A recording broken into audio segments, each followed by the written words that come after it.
नमस्कार, आप देख रहे हैं एचटीवी न्यूज। मैं हूं रणधीर कुमार। उत्तर बिहार की प्रमुख खबरों की शुरुआत में डालते हैं आज की सुर्खियों पर एक नजर। पूर्वी चंपारण उत्पाद पुलिस ने की कार्रवाई। आज सुबह एक बोलेरो में छुपाकर ले जा रहे भारी मात्रा में शराब की खेप को चकिया से किया बरामद। मत्स्यजीवी सहयोग समिति लिमिटेड के चुनाव को लेकर जारी है पर्चा दाखिल करने का दौर। पश्चिमी चंपारण के मझौलिया में नामांकन करने पहुंचे प्रत्याशी। मोतिहारी के अगरवा में मानव अधिकार फाउंडेशन भारत की एक बैठक हुई संपन्न। मौके पर पहुंचे राष्ट्रीय अध्यक्ष का हुआ भव्य स्वागत।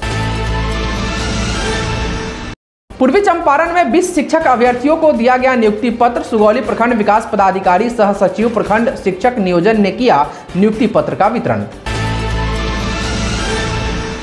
गंडक नदी के जलस्तर में लगातार हो रही वृद्धि से कटाव जारी। दहशत में जीने को मजबूर हैं पूर्वी चंपारण के केसरिया प्रखंड क्षेत्र अंतर्गत ढेकहा के लोग। पूर्वी चंपारण जिले की ढाका पुलिस को एक बड़ी सफलता लगी हाथ। बाइक और शराब के साथ 4 धंधेबाज को किया गिरफ्तार, भेजा जेल। पश्चिमी चंपारण की शिकारपुर पुलिस ने की कार्रवाई। गश्ती के दौरान शराब के साथ एक धंधेबाज को किया गिरफ्तार, भेजा जेल।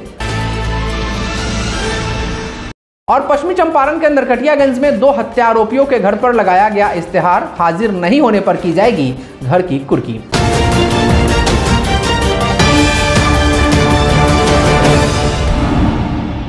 पूर्वी चंपारण उत्पाद पुलिस ने आज सुबह बोलेरो में छुपाकर ले जा रहे भारी मात्रा में शराब की खेप के साथ एक धंधेबाज को गिरफ्तार किया है। पकड़ा गया शराब धंधेबाज मोहम्मद नेसाद है, जो पूर्वी चंपारण के पकड़ी दयाल का निवासी है। गुप्त सूचना के आधार पर कार्रवाई करते हुए चकिया थाना क्षेत्र के बड़मदिया गांव के समीप से बोलेरो एवं शराब सहित धंधेबाज को गिरफ्तार किया गया है।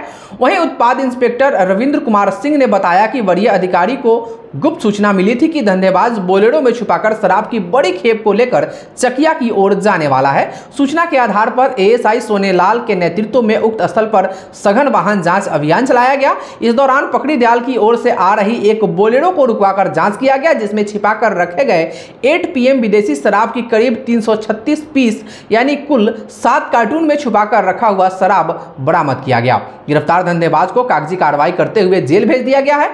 सुनिए इस संबंध में मोतिहारी उत्पाद इंस्पेक्टर रविंद्र कुमार सिंह ने क्या कहा। वरीय पदाधिकारी लोगों के निर्देश पर विशेष अभियान चल रहा था। इस अभियान के तहत हमारे पदाधिकारी और कर्मचारी लोग स्पेशल टीम लेके मॉर्निंग में वॉकिंग पेट्रोलिंग कर रहे थे। पेट्रोलिंग के क्रम में पकड़ी दयाल से सूचना मिली कि एक गाड़ी जो है बोलेरो SLX कुछ शराब लेके निकल रही है। उसका पीछा किया लोग। पीछा करने के क्रम में चकिया थाना अंतर्गत बरमनिया गांव के पास इसको ओवरटेक करके पकड़ा लोग। आसामी गाड़ी से उतर के भागने का प्रयास किया, बल के सहयोग से पकड़ा लोग। पकड़ने के बाद यहाँ उस गाड़ी से चेक करने के बाद फौरन निकल मिला 8 PM टेट्रा पैक 7 पेटी मतलब लगभग 60 लीटर के आसपास दारू है वो। और आसामी मोहम्मद नेसाद जो है पकड़ा गया है, रखा गया है यहाँ पे। उसको कागजी कार्रवाई की जा रही है, जिसको जेल भेजा जाएगा थोड़ी देर के बाद। पश्चिमी चंपारण के मझौलिया प्रखंड मत्स्यजीवी सहयोग समिति लिमिटेड के चुनाव को लेकर पर्चा दाखिल किया गया। आज अध्यक्ष पद पर करमावा के पंचायत समिति सदस्य विनोद कुमार चौधरी की पत्नी कृष्णावती देवी गाजे बाजे के साथ पहुंची और अध्यक्ष पद पर पर्चा दाखिल किया। इस दौरान समर्थकों में करमावा पैक्स अध्यक्ष अजय प्रसाद कुशवाहा, भाजपा युवा मोर्चा के सुनील कुशवाहा, लाल मोहम्मद आलम, सत्यदेव प्रसाद आदि उपस्थित थे। नामांकन पर्चा दाखिल करने के बाद कृष्णावती देवी ने संघ को संगठित कर लाभान्वित करने का भरोसा दिया। साथ ही सदस्यों के हर सुख दुख में साथ निभाने का आश्वासन दिया। उन्होंने प्रखंड क्षेत्र स्थित सभी जलकरों के विकास हेतु प्रयास करने का भी भरोसा दिलाया। मानव अधिकार फाउंडेशन भारत की एक बैठक आज मोतिहारी के अगरवा स्थित जिला कार्यालय में संपन्न हुई। इस अवसर पर पहुंचे फाउंडेशन के राष्ट्रीय अध्यक्ष डॉक्टर MLS प्रसाद सहित अन्य अतिथियों का अंगवस्त्र प्रदान कर सम्मानित किया गया। इस अवसर पर उन्होंने संबोधित करते हुए मानव अधिकार के बारे में लोगों को विस्तृत जानकारी दी और सभी पदाधिकारियों को फाउंडेशन के कार्यों को ईमानदारी से करने सहित अन्य कई जरूरी दिशा निर्देश दिए। उन्होंने कहा कि आने वाले दिनों में फाउंडेशन द्वारा गरीबों और जरूरतमंदों की मदद की जा सके और हर व्यक्ति को इंसाफ मिले, इसके लिए हम सबको मिलकर काम करना होगा। वहीं इस कार्यक्रम के संबंध में राष्ट्रीय अध्यक्ष और पूर्वी चंपारण जिलाध्यक्ष ने HTV न्यूज से बात करते हुए क्या कहा, सुनिए। मानव अधिकार का जो हनन हो रहा है उस पे हमारी टीम मोतिहारी की उनको जानकारी देने के लिए कि मानव अधिकार का हनन को रोका कैसे जाए, उत्पीड़न को किस तरीके से उत्पीड़न से लोगों को निजात कैसे दिलाया जाए, इसी उद्देश्य से हम यहाँ आए हुए हैं। और हम मतलब आज मानव अधिकार फाउंडेशन भारत की जिला की टीम, पूरे की जिले की टीम को गठन करने और कराने के उद्देश्य से यहाँ उपस्थित हुआ हूँ। और मेरा ये उद्देश्य ये है कि ग्राम, ब्लॉक, तहसील, प्रखंड और जिले का हर स्तर पर हमारी टीम गठित हो और लोगों को जानकारी हो कि मानव अधिकार है क्या चीज़। जब जानकारी होगा तभी जाके हमारे साथ लोग जुड़ेंगे और जो उत्पीड़न का कंप्लेन हमारे यहाँ आएगा, जब लोगों की जानकारी होगी तभी। अन्यथा जब तक हम अपने उद्देश्य से पूरक तब तक नहीं होंगे जब तक हमारा प्रचार प्रसार नहीं। अगर लोगों को कोई समस्या होती है, वो शिकायत करना चाहता है आपसे, तो क्या प्रोसेस है, कैसे शिकायत किया जा सकता है? हमारे यहाँ एक एप्लीकेशन देना होता है जो 5 रुपये के स्टाम्प पेपर पे अपना कोई भी उत्पीड़न अगर किसी का हुआ है तो वह व्यक्ति हमारे यहाँ जिला कार्यालय में दे सकता है और उसके निःशुल्क है। हमारी जो भी सेवाएं हैं निःशुल्क है, कोई पैसा नहीं लिया जाता है। चाहे डीएम के यहाँ देना हो, चाहे एसएसपी के यहाँ, या थाने का भी कंप्लेन हो, कोई भी मतलब शासन या प्रशासन का किसी भी प्रकार का उत्पीड़न है तो हमारे यहाँ एप्लीकेशन देंगे तो हमारा जिला अध्यक्ष जो है उसकी कार्रवाई करेंगे।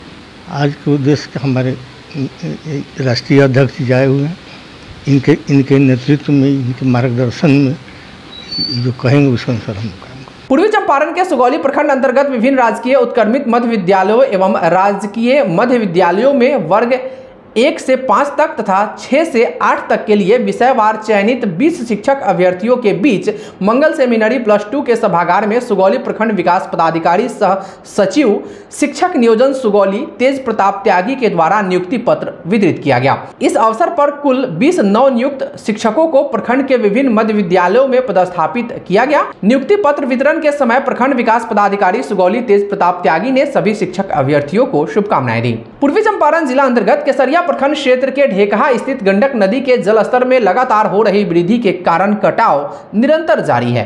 स्थानीय लोगों की माने तो आए दिन 5 से 10 फीट नदी किनारे कटाव हो रहा है, जिससे तटबंध के पास बसे गांव के लोगों में काफी दहशत का माहौल है। कढ़ान पंचायत के वार्ड नंबर 8, 9 और 10 के लोग अपना सब कुछ बचाने के लिए हर मुमकिन कोशिश कर रहे हैं और पूर्ण सहयोग नहीं मिलने का आरोप लगाते हुए प्रशासन से नाराजगी जाहिर कर रहे हैं। आपको बता दें कि पिछले 2 दिनों से गंडक नदी के जलस्तर में लगातार वृद्धि होने व बारिश से प्रखंड क्षेत्र के दियरा क्षेत्र के लोगों की बेचैनी बढ़ गई है। वहीं इस संदर्भ में ग्रामीणों ने आरोप लगाया कि हर वर्ष बाढ़ के पूर्व और बाढ़ के दौरान अधिकारी और जनप्रतिनिधि गांव में आते हैं और आश्वासन देकर चले जाते हैं कि अब की बार उन लोगों को सुरक्षित स्थान पर बसा दिया जाएगा, लेकिन गांव से लौटते ही जिम्मेदार लोग अपनी जिम्मेदारी भूल जाते हैं। वहीं स्थानीय मुखिया मनोज कुमार यादव ने बताया कि इस वर्ष यहां कटाव निरोधी कार्य कराकर स्थल को सुरक्षित किया जा रहा है, लेकिन इसका बढ़ते जलस्तर पर कोई असर नहीं दिख रहा है। इसलिए कहीं दबाव कहीं कटाव की स्थिति उत्पन्न हो रही है। देखिए ग्राउंड जीरो से हमारे सहयोगी अफसर कमाल की यह रिपोर्ट। मैं पूर्वी चंपारण जिले के केसरिया प्रखंड अंतर्गत करहान पंचायत में हूं और ये आप जो मेरे पीछे दिख रहे हैं ये गंडक नदी है। बताया जा रहा है कि इस गंडक नदी की वजह से कटाव तेजी से हो रहा है और ये कटाव लगभग 3 साल से जारी है। हालांकि स्थानीय लोगों ने इसकी शिकायत जो है विभागीय अधिकारी को किया, विभाग द्वारा इसको संज्ञान में भी लिया गया, लेकिन अभी जो इन लोगों का समस्या है, कहना है कि 3 जेसीबी के जरिए यहाँ पर नदी के मिट्टी को जो है जो सूखा इलाका है उसको नदी के लेवल में किया जा रहा है ताकि कटाव ना हो। और इन लोगों का ये भी कहना है कि यहाँ से इस पंचायत का 2-3 वार्ड बहुत ही नज़दीक है जो इसके चपेट में कभी भी आ सकता है, जिसके वजह से बहुत ही भयावह स्थिति है और लोग भय के माहौल में जीने पे मजबूर हैं। यहाँ के स्थानीय मुखिया मनोज यादव यहाँ हमारे साथ मौजूद हैं। हम इनसे बात करेंगे कि इनका क्या कहना है और क्या कुछ इन्होंने अपने लेवल से अब तक इस पंचायत के लिए इस गंडक नदी के कटाव को रोकने के लिए किया है और लिखित रूप में शिकायत फिर से इन्होंने विभाग में किया कि नहीं किया। बताइए मुखिया जी। सबसे पहले मैं आपको धन्यवाद देना चाहता हूं कि इस दियर में और इस विपत्ति की घड़ी में आप आए, हम लोग का सहयोग किए। मैं इसके लिए आपको धन्यवाद देना चाहता हूं। मैं जहां पे खड़ा हूं ये बिल्कुल गंडक नदी के किनार है और यहां से 30 गज की दूरी पे जो नदी का लेवल है और मेरे 9 और 10 का वार्ड का लेवल है, वो जो है अगर यह 30 गज ज़मीन कट गया तो बुझिए सीधे पानी घरों में घुसना शुरू हो जाएगा। और जो नदी का कटाव का स्थिति है, एक दिन में मुझे लगता है कि 10 से 12 लगी का कटाव है। अगर 30 गज रहते हुए ज़मीन 1 से 2 दिन के अंदर अगर कोई बड़ी उपाय नहीं हुई तो मुझे लगता है कि 1000 घर जो है वह कटाव के चपेट में आ जाएगा और एक रात में ये पूरा गांव जो है पानी में विलीन हो जाएगा। तो क्या अभी तक आपने विभाग को इसकी सूचना दिया कि नहीं दिया, और मतलब अपने लेवल से आपने क्या किया? देखिए, हम लोग मुखिया हैं और हम लोग ब्लॉक में गए भी थे इसके बारे में, तो ब्लॉक से यह रिपोर्ट मिला कि आपदा का कोई उपाय हम लोगों के पास नहीं है। तो हमने ऊपरी अधिकारी को फ़ोन किया, जो इस विभाग के जो अधिकारी हैं, और मेरे पंचायत से 2-3 आदमी, मैडम शालिनी मिश्रा के यहाँ भी गया था लोग, उनके द्वारा भी फ़ोन हुआ। तो वो बचाव कार्य के नाम पे जो सामने देख रहे हैं 3 वो जेसीबी लगा हुआ है, और यह पूछा गया कि आखिर जेसीबी से कटाव कैसे रुकेगा। तो पदाधिकारी द्वारा बताया गया कि इसको लेवल हम करेंगे जिससे कटाव रुक जाएगा, लेकिन ऐसा कुछ भी नहीं है। जितना लेवल हो रहा है ज़मीन, लेवल के 1 घंटे के बाद यह जो है नदी में समा जा रहा है। तो हमको लगता नहीं कि इससे कोई उपाय होने वाला है।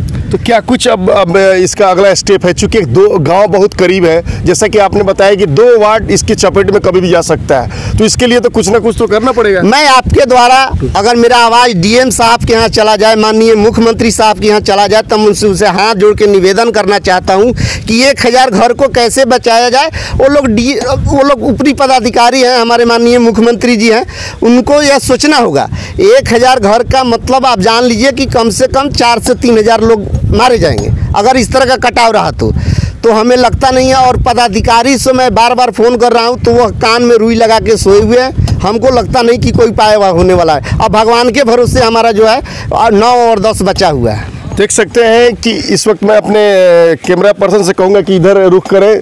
3 जेसीबी जो है यहाँ पे मौजूद है, और इसी के जरिए ये मिट्टी लेवलिंग की काम की जा रही है और मिट्टी को लेवल भी किया गया है, लेकिन कटाव जो है बदस्तूर जारी है, रुकने का नाम नहीं ले रहा है। आइए कुछ और स्थानीय जो ग्रामीण हैं इनसे हम बात करते हैं। क्या कहना है आपका?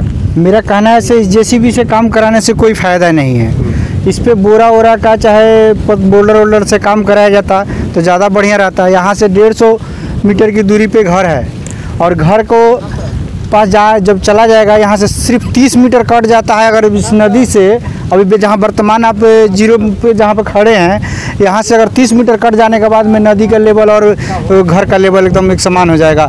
पानी बिल्कुल वहाँ से नदी बहने लगेगी और घर के ऊपर दबाव डालेगी, जिसमें 1000 घर है। यहाँ पे 1000 घर में समझिए सबका नुकसान ही नुकसान है, और सरकार इस पर बड़ा कदम उठाए तो ज़्यादा बेटर रहेगा बचाने के लिए हम लोगों को।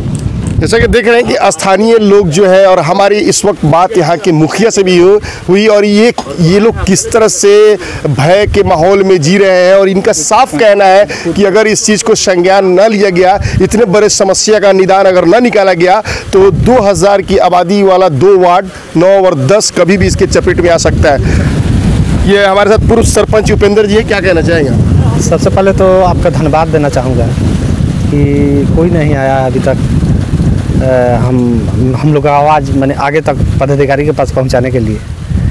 कहना यह है कि 2 साल से 3 साल पहले से कटाव हो रहा है। विभाग के पास हम लोग जाते थे, 3 साल पहले से जा रहे हैं। विभाग कहता था कि अभी दूर है, फिर इस साल भी विभाग पर चढ़ा गया तो विभाग सबको बुलाया गया, स्कूटी इंजीनियर, जेई साहब, एसी को बुलाया गया, अध्यक्ष को बुलाया गया, सब शालिनी मिश्रा के द्वारा, विधायक जी के द्वारा सब लोग आए और आदेश किए कि जेसीबी से कटिंग होगा तो रुक जाएगा। लेकिन ये विभाग खाना पूर्ति कर रही है, इससे जितना रोज बन रहा है उससे ज़्यादा कट रहा है। तो विभाग इससे बेहतर काम करे तब जाके गांव बचेगा, नहीं तो 2 वार्ड इसी साल कट जाएगा। पीपल के पेड़ देख रहे हैं, पीपल के पेड़ पर थोड़ा कैमरामैन थोड़ा बढ़ाइए। पीपल का पेड़ है, वहाँ से 30 मीटर नदी का किनार है, और 30 मीटर और उतर जाएगा तो लेवल वाटर लेवल समानांतर हो जाएगा उस तरफ, गांव की तरफ मैंने डाउन है। तो एक बार 9 और 10 मैंने 2 दिन में कट जाएगा। देखिए जी, किस तरह से ये लोग कयास लगा रहे हैं कि अगर इस पे त्वरित अगर एक्शन नहीं लिया गया, अगर फास्ट एक्शन नहीं लिया गया तो अगले 2 दिन के अंदर में करहान पंचायत का 2 वार्ड चपेट में आ सकता है। विभाग मतलब बहुत ही भयावह स्थिति में लोग जीने पे मजबूर है। अब सवाल ये है कि क्या विभाग, क्या स्थानीय विभागीय अधिकारी के द्वारा इस पर एक्शन लिया जाएगा या स्थानीय यहाँ के लोग इसी तरह भय के माहौल में अपनी ज़िंदगी गुजारने पे मजबूर होंगे। पूर्वी चंपारण जिले की ढाका पुलिस को एक बड़ी सफलता हाथ लगी है। गौरतलब हो कि ढाका पुलिस ने शराब धंधेबाजों के विरुद्ध लगातार छापेमारी अभियान चला रही है। इसी कड़ी में ढाका पुलिस ने थाना क्षेत्र के विभिन्न जगहों पर छापेमारी की। इस दौरान 2 बाइक के साथ 4 शराब धंधेबाज को गिरफ्तार किया गया। इस संदर्भ में जानकारी देते हुए ढाका थाना अध्यक्ष अभय कुमार ने बताया कि शराब धंधेबाज की पहचान शिवहर जिले के हिरमा थाना क्षेत्र के अठकोनी गांव निवासी किशोरी महतो के पुत्र राजकुमार, पकड़ीदयाल थाना क्षेत्र के बड़हरवा गांव निवासी चुन्नू सिंह के पुत्र आदर्श कुमार तथा ढाका थाना क्षेत्र के बखुरी खजुरी गांव निवासी योगेंद्र राय के पुत्र राधा मोहन कुमार तथा विष्णुदेव मुखिया के पुत्र चंदन मुखिया के रूप में की गई है। इस संदर्भ में ढाका थाना अध्यक्ष अभय कुमार ने बताया कि 2 बाइक के साथ शराब को जब्त कर लिया गया है। वहीं गिरफ्तार सभी शराब धंधेबाजों पर बिहार मद्य निषेध उत्पाद अधिनियम के सुसंगत धाराओं के तहत मामला दर्ज करते हुए सभी को न्यायिक हिरासत में भेज दिया गया है। पश्चिमी चंपारण के नरकटियागंज से खबर है, जहां शिकारपुर पुलिस ने गश्ती के दौरान शराब के साथ एक धंधेबाज को धर दबोचा है। गिरफ्तार धंधेबाज की पहचान सैदपुर धांगड़टोली निवासी लक्ष्मण धांगड़ के रूप में की गई है। इस संदर्भ में थाना अध्यक्ष अजय कुमार ने बताया कि सूचना के आलोक में कार्रवाई करते हुए चुलाई शराब के साथ एक धंधेबाज को गिरफ्तार किया गया है और उनके विरुद्ध उत्पाद अधिनियम के तहत मामला दर्ज कर आगे की कार्रवाई की जा रही है। पश्चिमी चंपारण के नरकटियागंज से ही खबर है, जहां शिकारपुर पुलिस ने रमौली गांव में रविवार को भूमि विवाद के हत्या आरोपियों के घर इश्तेहार लगाया है। जानकारी के मुताबिक डुगडुगी के साथ पहुंची शिकारपुर पुलिस ने गांव में भ्रमण के बाद इश्तेहार का तामीला कराया। इस संदर्भ में थाना अध्यक्ष अजय कुमार ने बताया कि न्यायालय के आदेश पर भूमि विवाद के 2 हत्या आरोपी क्रमशः अनवत मांझी व कौशल्या देवी के घर पर इश्तेहार लगाया है। उन्होंने बताया कि वर्ष 2018 में भूमि विवाद को लेकर मारपीट की घटना घटी थी। इसमें गंभीर रूप से जख्मी खेदू मांझी की मौत हो गई थी। मामले में मृतक की पत्नी रंभा देवी के आवेदन पर 3 लोगों के विरुद्ध शिकारपुर थाने में मामला दर्ज किया गया था।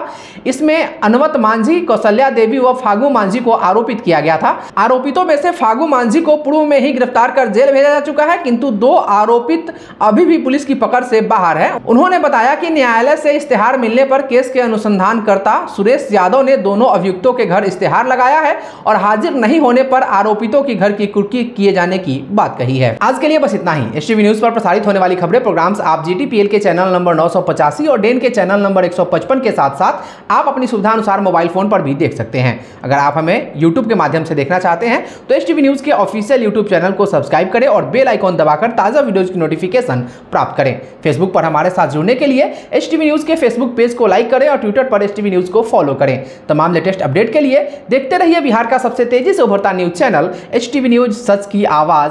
नमस्कार।